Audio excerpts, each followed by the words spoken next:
Unfortunately, you're going to fail if you don't use ads on your books. But it's a very simple way to do this. It doesn't have to be complicated. You don't need to use a lot of money.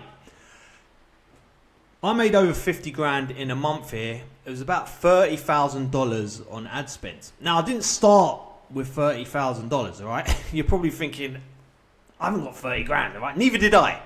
It was on credit cards, and I built up slowly, and I had the confidence to spend more because there was specific levels I can determine if the book was going to do well. Okay, and you start with just $20. My students are using it right now.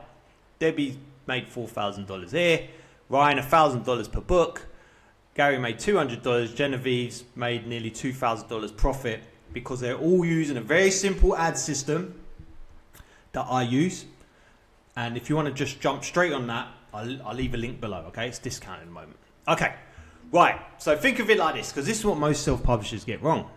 They treat ads as if it's something separate from the book. Ads is just part of the whole process. Just like you do a description, just like you do your cover, it's part of the process. It's not the end of your book. Because this is what you want. Right, everyone wants this. They want to publish their book here, publish and ads, and they just want their book to keep selling like that and make them loads of money. Now, it can do that, like you see from my students, but a lot of them, they set up ads, they tested the market with ads, that's the key point here, testing the market, and then they were checking to see if their book would actually go on to make profit. Okay, so you need to use ads to test your book to market. It's not the end of your book. And the way you test it is with 20 clicks. That's why I say you only need $20. Because 20 clicks, you can basically cost about $20 or even less, all right? So if you think now, you test your book here, you put ads on it here, it goes here, got 20 clicks, and there's no sales.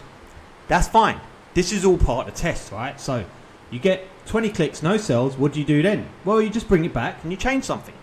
So all it is Amazon Market telling you that your book's not ready to make sales yet. That's all it is. Okay, that's what you're doing with ads. You want to test the market with your book as quick as possible. That's why you do ads. And most self-publishers, they don't do that. They create their book, put it with ads, doesn't make sales, and they think there's something wrong with their book, which there is, but then they don't think to bring it back and test it again and again. All right, so give you a quick tip before I leave you is bring it to here, get 20 clicks, test it. If you don't make sales, most likely the cover. Change the cover. 80% of my students and clients, when they change the cover, they make sales thereafter. Okay, so that's the main one. Okay, so test it with 20 clicks, bring it to market, and change the cover. Okay, so just to finish up now, just think of ads as not something separate to your book. Think of it as part of your book, and don't think of it as that's the end of your book. This is simply you being able to show your book to specific people that would want to buy your book. And if they're not buying it, something's wrong with your book. You just need to make some changes, okay? I'll show you how to do all of this in my brand new ads course. Leave a link below. Thanks for watching. Subscribe for more videos. See you in the next one. Cheers.